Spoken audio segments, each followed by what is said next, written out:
শুভেচ্ছা,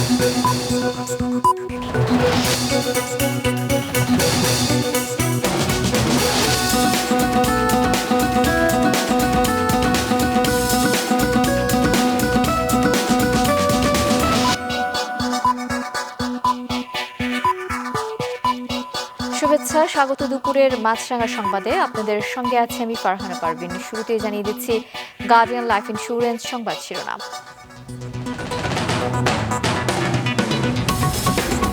ডাকসু নির্বাচনের ভোটকাল, ক্যাম্পাসে নির্বাচনী আমেজ, চলছে শেষ মুহূর্তের প্রস্তুতি। কেন্দ্রের বাইরে এলইডি স্ক্রিনে সরাসরি দেখা যাবে ভোট গণনা।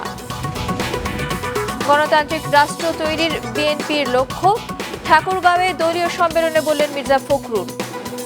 দেশের কল্যাণে কাজ করতে কর্মীদের প্রতি আহ্বান। ভোলার মেঘনা, তেঁতুলিয়া এবং সাগর মোহনায় ভরা মৌসুমে ইলিশ সংকট, বিপাকে জেল এবং আড়তদাররা।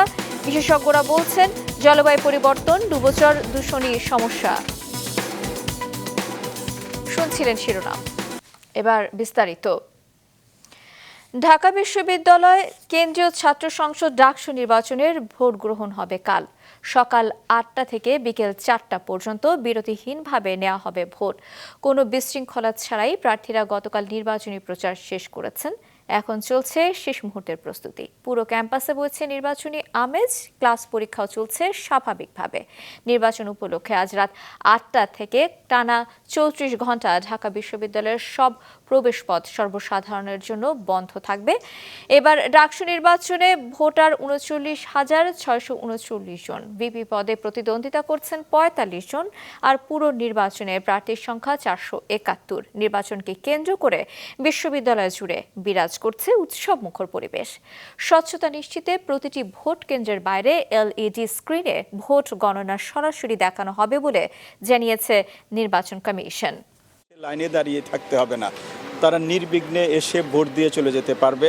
আমাদের নিরাপত্তা ব্যবস্থা খুব ভালো, কোনো ধরনের শঙ্কা, কোনো ধরনের আশঙ্কা কোনো কিছু ক্যাম্পাসে নাই।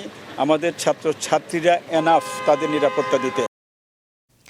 দর্শক, ডাকসু ভোটের সবশেষ খবর জানাতে যোগ দিচ্ছেন স্টাফ রিপোর্টার দাউদ হাসান এবং ফাহিয়ান হামিম। যাচ্ছি দাউদের কাছে। দাউদ, আপনার কাছে জানতে চাই যে ভোটের সার্বিক পরিস্থিতি কেমন দেখতে পাচ্ছেন আপনি?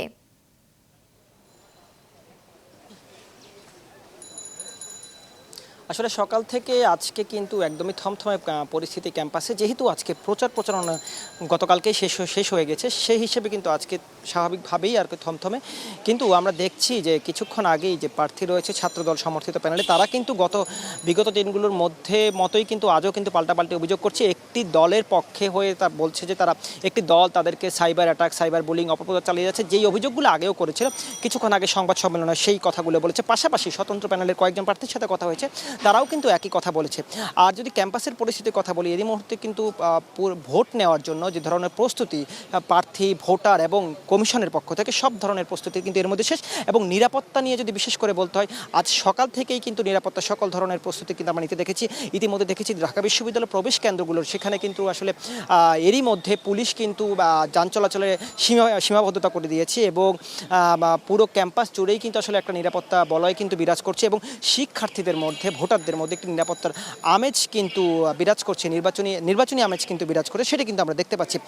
এছাড়া ভোট কেন্দ্রগুলোতে এবং যে 8টি ভোট কেন্দ্র রয়েছে, সেই ভোট কেন্দ্রগুলোতে আমাদের আরেক সহকর্মী ফাহিয়ান হামিদ, তিনি কিন্তু সকাল থেকে ভোট কেন্দ্রগুলো ঘুরেছেন এবং আমরা তার কাছে জানতে চাইবো আসলে ভোট কেন্দ্রগুলোর অবস্থা।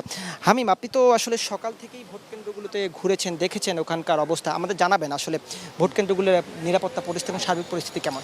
দাউদ, আমি সকাল থেকে যে 8টি কেন্দ্র আছে, প্রতিটা কেন্দ্রই কিন্তু ঘুরেছি। প্রতিটা কেন্দ্রে সব ধরনের কাজই কিন্তু প্রায় সম্পন্ন হয়েছে, কিছু ছোটোখাটো কাজ ছাড়া বাকি কাজগুলো কিন্তু হয়ে গেছে। এবং প্রতিটা কেন্দ্রের আশেপাশে কিন্তু আমরা এখানে পুলিশ মোতায়েন থাকতে দেখেছি। এছাড়াও কিন্তু আমরা কিছু কিছু ভোটারকেও দেখেছি যারা আসলে তাদের কেন্দ্রগুলো ঘুরে দেখে এসেছেন। কেন্দ্রের ভিতরের যে নিরাপত্তা, সেখানে আমরা দেখেছি যে প্রতিটা বুথকেই কিন্তু একটা বুথ থেকে আরেকটা বুথকে আলাদা করে দেওয়া হয়েছে এবং সাদা কাপড় দিয়ে কিন্তু ঢেকে দেওয়া হয়েছে। এছাড়াও একজন প্রার্থীকে কিন্তু গড়ে 41টা ভোট দিতে হবে। সেক্ষেত্রে একজন ভোটারের কিন্তু 8 থেকে 10 মিনিট সময় লেগে যাবে। তো আমাদেরকে কর্তৃপক্ষটা যেরকমটা জানিয়েছেন যে একটি বুথে সারাদিনে প্রায় 300 জন ভোটার ভোট দিতে পারবে এবং তাদের যে পরিমাণ সময় প্রয়োজন তার পুরোটা সময় কিন্তু তারা নিতে পারবে এবং তারা হচ্ছে দেখে শুনে তাদের পছন্দের প্রার্থীকে কিন্তু ভোট দিতে পারবে। এছাড়াও হচ্ছে যে এই যে বাকি যেই কেন্দ্রগুলো আছে প্রত্যেকটা কেন্দ্রের কিন্তু আইনশৃঙ্খলা বাহিনীর পক্ষ থেকে নিরাপত্তার ব্যবস্থা করা হয়েছে। এছাড়াও আমাদেরকে প্রশাসন যেরকমটা জানিয়েছেন যে এখন পর্যন্ত কোনো অপ্রীতিকর ঘটনা ঘটেনি এবং আগামীকালকে যে নির্বাচন সেই নির্বাচন কিন্তু সুষ্ঠুভাবে সম্পন্ন হয়েছে। হামিম সম্পন্ন ধন্যবাদ। হবে। হামিম যেটি আসলে বললো যে আসলে নির্বাচন যে ভোটগুলো রয়েছে ভোট কেন্দ্রগুলো কিন্তু পুরোপুরি প্রস্তুত, যেটি কিছুক্ষণ আগে সহকর্মী জানিয়েছে। পাশাপাশি একটি তথ্য জানিয়ে রাখতে চাই ফারহানা, শুধুমাত্র আইনশৃঙ্খলা বাহিনী নয়, এছাড়া স্কাউট, বিএনসিসি অর্থাৎ বিশ্ববিদ্যালয় যে সকল সংগঠনগুলো রয়েছে, স্বেচ্ছাসেবী সংগঠনগুলো, তারাও কিন্তু আইনশৃঙ্খলা বাহিনীর পাশাপাশি কিন্তু আগামীকাল সকাল থেকেই ভোট কেন্দ্রে থাকবে এবং প্রক্টোরিয়াল বিভাগ অর্থাৎ বিশ্ববিদ্যালয়ের প্রশাসনের পক্ষ থেকে 19টি টিম কিন্তু পুরো ক্যাম্পাসে কিন্তু নিরাপত্তার দায়িত্বে থাকবে। ফারহানা। দাউদ এবং হামিম, আপনাদেরকে ধন্যবাদ। দর্শক, ঢাকা বিশ্ববিদ্যালয় থেকে ডাকসু নির্বাচনের খবর জানালেন সহকর্মী দাউদ হাসান এবং ফাহিয়ান হামিম। দেশকে গণতান্ত্রিক রাষ্ট্রে রূপান্তরিত করাই বিএনপির লক্ষ্য বলেছেন দলটির মহাসচিব মির্জা ফখরুল ইসলাম আলমগীর। ঠাকুরগাঁওয়ে জেলা বিএনপির দ্বিবার্ষিক সম্মেলনে উদ্বোধনী বক্তব্যে তিনি বলেন, বিএনপি দীর্ঘ 15 বছর গণতান্ত্রিক অধিকার আদায়ে লড়াই সংগ্রাম করেছে, একদলীয় থেকে বহুদলীয় গণতন্ত্র প্রবর্তন করেছে। তারেক রহমানের নেতৃত্বে আগামী দিনে গণতন্ত্রকে শক্তিশালী করার কথা জানিয়ে তিনি বলেন, দলের দীর্ঘদিনের সংগ্রাম এবং লড়াইকে সত্যিকার অর্থে দেশের কল্যাণে কাজে লাগাতে নেতাকর্মীদের প্রতি তিনি আহ্বান জানান। দীর্ঘ 8 বছর পর নতুন নেতৃত্ব বাছাই এবং সাংগঠনিক শক্তি পুনর্গঠনের লক্ষ্যে ঠাকুরগাঁওয়ে বিএনপির দ্বিবার্ষিক সম্মেলন শুরু হয়েছে। বিএনপি হচ্ছে সেই রাজনৈতিক দল যে ফ্যাসিস্ট শাসনে যখন বাংলাদেশ তছনছ হয়ে গেছে, ভেঙে গেছে, প্রতিটি প্রতিষ্ঠান ভেঙে গেছে, সেটাকে আবার নতুন করে গড়ে তোলবার জন্যে, বাংলাদেশের রাজনৈতিক কাঠামোকে নতুন করে গড়ে তোলার জন্যে, বাংলাদেশের অর্থনীতিকে নতুন করে গড়ে তোলবার জন্যে 31 দফা কর্মসূচি প্রণয়ন করেছে। 10টি হুন্ডা আর 20টা গুন্ডা দিয়ে নির্বাচন ঠান্ডা করার সময় শেষ হয়ে গেছে বলেছেন এনসিপির দক্ষিণাঞ্চলের মুখ্য সংগঠক হাসনাত আব্দুল্লাহ। গতকাল সন্ধ্যায় কুমিল্লার দেবিদ্বারে জাতীয় নাগরিক পার্টির এক উঠান বৈঠকে তিনি বলেন, নেতৃত্ব তৈরি হবে নেতার গুণাবলী থেকে, গুন্ডামি থেকে নয়। অন্যায়ের বিরুদ্ধে সামাজিক প্রতিরোধ গড়ে তোলার আহ্বান জানান তিনি। বলেন, গ্রাম পর্যায়ে মানুষজন যদি অন্যায়ের বিপক্ষে এক হয়ে দাঁড়ায় তখন অপরাধীরা আর সাহস পাবে না। শারদীয় দুর্গাপূজার 33,000 মণ্ডপে নিশ্ছিদ্র নিরাপত্তা ব্যবস্থা রাখার কথা জানিয়েছেন স্বরাষ্ট্র উপদেষ্টা জাহাঙ্গীর আলম চৌধুরী।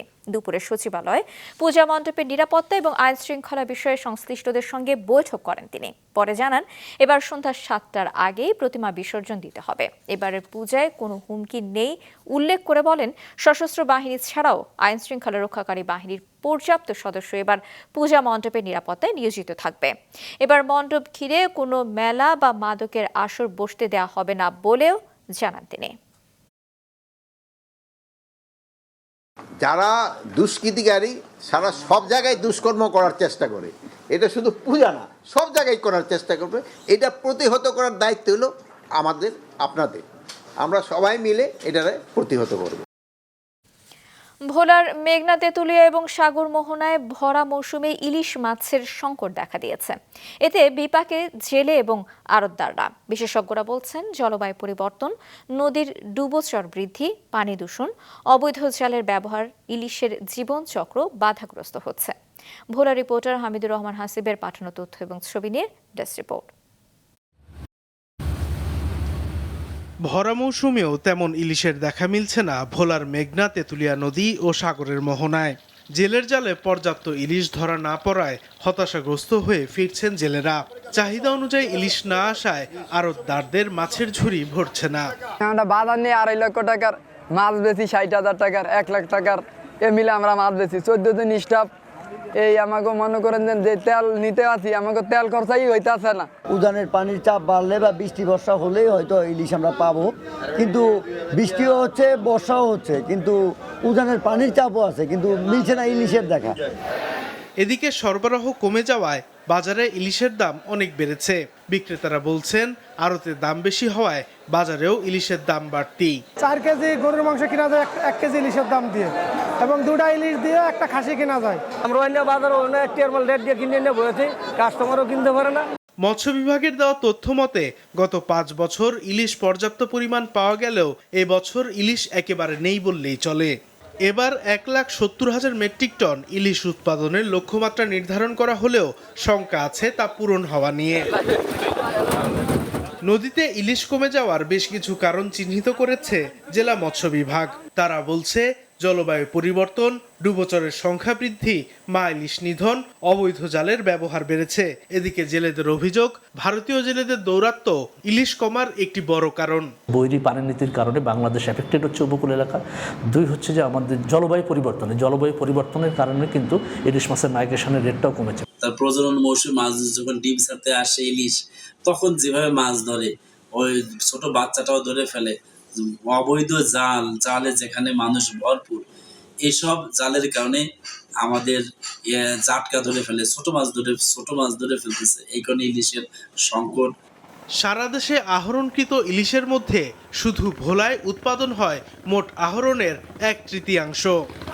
মাছরাঙা, নিউজ ডেস্ক। সংসদীয় আসন কমানোর প্রতিবাদে বাগেরহাটের সর্বদলীয় সম্মিলিত কমিটির ডাকা সকাল সন্ধ্যা হরতাল চলছে। সকাল থেকে 16টি রুট সহ আন্তঃজেলা এবং দূরপাল্লার কোনো পরিবহন ছেড়ে যায়নি, ফলে চরম ভোগান্তিতে পড়েছেন যাত্রীরা। জরুরি প্রয়োজনে যারা পথে নেমেছেন তাদের গুনতে হচ্ছে বাড়তি ভাড়া। তবে শহরে সীমিত আকারে ব্যাটারি চালিত ইজি বাইক, রিকশা এবং ভ্যান চলতে দেখা গেছে। হরতালের কারণে শহরের অধিকাংশ দোকানপাটও বন্ধ রয়েছে। এদিকে জেলা প্রশাসক এবং জেলা নির্বাচন অফিসে হরতাল সমর্থকরা তালা লাগিয়ে দিয়েছে। অপ্রীতিকর পরিস্থিতি এড়াতে জেলা প্রশাসকের কার্যালয় এবং জজ আদালত সহ গুরুত্বপূর্ণ স্থাপনায় আইন শৃঙ্খলা বাহিনী মোতায়েন রয়েছে। নির্বাচন কমিশন জনমতকে শ্রদ্ধা করতে জানে না, সেই নির্বাচন কমিশনের আমাদের প্রয়োজন নেই। আমাদের দাবি একটাই, 4টি আসন ছিল, 4টি আসন বাগেরহাটে বহাল রাখতে হবে। আমাদের বাগেরহাটকে 3টি আসন করেছে, আসলে বাগেরহাটবাসী 3টি আসন চায় না। আমাদের আসন 4টি ছিল, 4টিই থাকবে। আমরা জেলা প্রশাসকের অফিস বন্ধ করে দিয়েছি। আমাদের দাবি আদায় না হওয়া পর্যন্ত আমরা বাগেরহাটে কোনো ধরনের কোনো কর্মকাণ্ড আমরা করতে দিব না।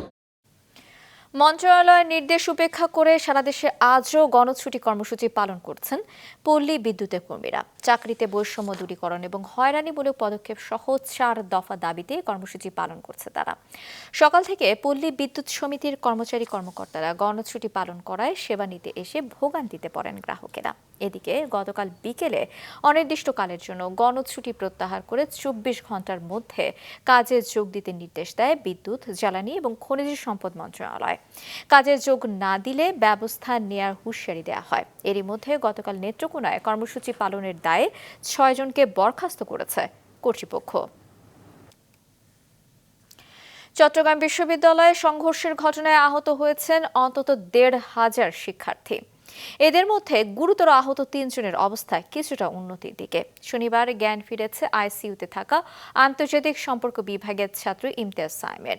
সঞ্জীব দে বাবুর ক্যামেরায় মোহসেনাত শিহাবের রিপোর্ট। বলছি আমার একটা আঙ্গুল ভাঙছে, একটু জাস্ট ব্যান্ডেজ করতে আসছি। আমার চেয়ে অনেক বেশি ক্ষতিগ্রস্ত হয়েছে, তাদের জন্য দোয়া করেন। নিজে আহত হওয়ার কথা বলেননি মাকে, শুধু দোয়া চেয়েছেন বন্ধুদের জন্য। সে কথা ক্যামেরার সামনে বলতে গিয়ে কেঁদেই দিলেন ইসলামের ইতিহাস ও সংস্কৃতি বিভাগের ছাত্র বাহারুল।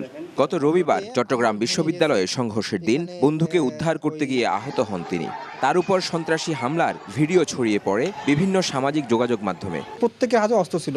আমার মনে হচ্ছে যে পিছনে হয়তো আমাকে খুব দিচ্ছে এরকম অবস্থা। আশেপাশ থেকে প্রচুর দিকে আমাকে কোবাইতে থাকলো, পিঠিতে, মাথায়। আমি মাথায় ভাবে যখন সেভ করার চেষ্টা করলাম, আমার আঙ্গুলের লেগে আমার আঙ্গুল ভেঙে গেল, মাথায় ফেটে গেছে। বাহারুল তবু কথা বলতে পারছেন, কিন্তু চট্টগ্রামের পার্ক ভিউ হাসপাতালের আইসিইউতে থাকা আন্তর্জাতিক সম্পর্ক বিভাগের ছাত্র ইমতিয়াজ সাইমের অবস্থা এখনো গুরুতর। যারা এই ঘটনাগুলো ঘটাইছে এরা যাতে দৃষ্টান্তমূলক শাস্তি হয় এবং শাস্তিটা যাতে কার্যক্রম হয়। আমি দোয়া চাই আমার ছেলের যাতে আগের সাইম হয়ে ওর ব্রেনটা নিয়ে ভালোভাবে সবার কাছে যাইতে পারে। আমার সাইম খুব অবিডিয়ান, 4 বছর কোনো কিছুর সাথে জড়িত না। মাথার খুলির হাড় খুলে যাওয়া আরেক শিক্ষার্থী সমাজতত্ত্ব বিভাগের মামুন মিয়ার অবস্থাও উন্নতির দিকে।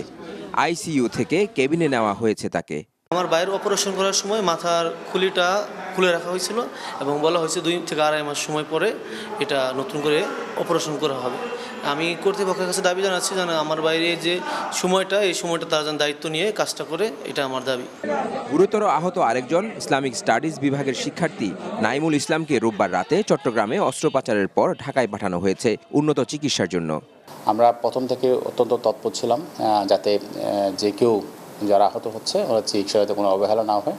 আমরা চট্টগ্রাম বিশ্ববিদ্যালয়ের যেটা মেডিকেল সেন্টার আছে সেখানে প্রায় 300-র অধিক ওরা ট্রিটমেন্ট নিয়েছে এবং ওখান থেকে আমাদের সাথে যোগাযোগ করা হয়েছে যখন যদি যে সমস্ত যারা একটু বেটার ট্রিটমেন্ট দরকার, যাদেরকে শিরা দরকার, প্লাস্টার দরকার, ব্যান্ডেজ দরকার, তারা চট্টগ্রাম মেডিকেলে পাঠিয়ে দিয়েছেন।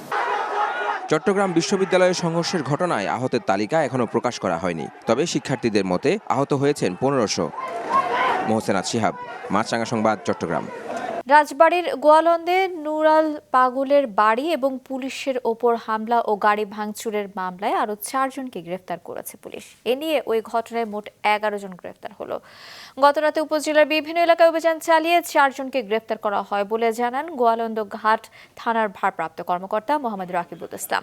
আসামিদের আদালতে পাঠানো হয়েছে। পুলিশের ওপর হামলা এবং গাড়ি ভাঙচুর মামলায় গেল শনিবার রাতে ডিবি এবং গোয়ালন্দ ঘাট থানা পুলিশের অভিযানে গোয়ালন্দের বিভিন্ন স্থান থেকে 7 জনকে গ্রেফতার করে। পূর্ণিমার সঙ্গে যোগ হলো পূর্ণ চন্দ্রগ্রহণ। পৃথিবীর ছায়ায় ঢাকা পড়ে, উজ্জ্বলতা হারিয়ে রক্তিম বর্ণ ধারণ করে চাঁদ। রাতে আকাশে অদ্ভুত এই মহাজাগতিক দৃশ্য বা সুপার ব্লাড মুন দেখা গেল বাংলাদেশ সহ বিশ্বের বিভিন্ন দেশে, যা গত রাতে উপভোগ করে বিশ্বের কোটি কোটি মানুষ। বিশ্বের নানা প্রান্তে দেখা গেল বছরের অন্যতম জ্যোতির্বৈজ্ঞানিক দৃশ্য চন্দ্রগ্রহণ। রবিবার গভীর রাত থেকে ভোর পর্যন্ত স্থায়ী হওয়া এই গ্রহণ উপভোগ করেছেন ইউরোপ, এশিয়া, আফ্রিকা এবং আমেরিকার বিভিন্ন অঞ্চলের মানুষ। পৃথিবী, সূর্য ও চাঁদের মাঝে এলে যখন চাঁদের উপর পড়ে পৃথিবীর ছায়া, তখনই ঘটে চন্দ্রগ্রহণ। বাংলাদেশ সহ দক্ষিণ এশিয়ার দেশগুলোতে রাতের আকাশ পরিষ্কার থাকায় দর্শনার্থীরা সহজেই উপভোগ করতে পেরেছেন চন্দ্রগ্রহণ।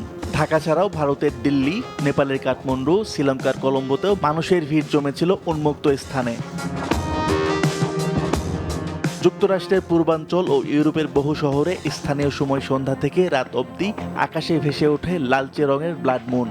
আফ্রিকার মিশর, কেনিয়া, দক্ষিণ আফ্রিকা ও নাইজেরিয়ার মানুষও চমৎকার এ দৃশ্য প্রত্যক্ষ করেছেন। বিভিন্ন দেশে বিজ্ঞান কেন্দ্র, বিশ্ববিদ্যালয় ও স্থানীয় জ্যোতির্বিজ্ঞান ক্লাবগুলো বিশেষ আয়োজন করে সাধারণ মানুষকে টেলিস্কোপের মাধ্যমে গ্রহণ দেখার সুযোগ করে দেয়। সামাজিক যোগাযোগ মাধ্যমেও ছড়িয়ে পড়ে লাখো ছবি, যা বিশ্বজুড়ে আলোচনার জন্ম দিয়েছে।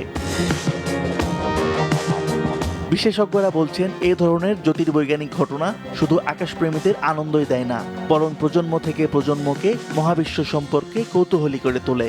আগামী বছর আরও একটি পূর্ণ চন্দ্রগ্রহণ দেখা যাবে বলে জানিয়েছে নাসা। আসিফ আল আমিন, মাছরাঙা নিউজ ডেস্ক। খেলার খবর। ইতালির ইয়ানিক সিনারকে 3-1 সেটে হারিয়ে ইউএস ওপেন গ্র্যান্ড স্ল্যামের শিরোপা জিতেছেন স্পেনের কার্লোস আলকারাজ। মাত্র 22 বছর বয়সে নিয়ে 6টি গ্র্যান্ড স্ল্যাম শিরোপার মালিক হলেন তিনি। এ জয়ে এটিপি র্যাঙ্কিংয়ে সিনারকে 2-এ ঠেলে দিয়ে 1 নম্বরে উঠেছেন আলকারাজ। নিউ ইয়র্কের আর্থার অ্যাশ স্টেডিয়ামে উপস্থিত ছিলেন মার্কিন প্রেসিডেন্ট ডোনাল্ড ট্রাম্প।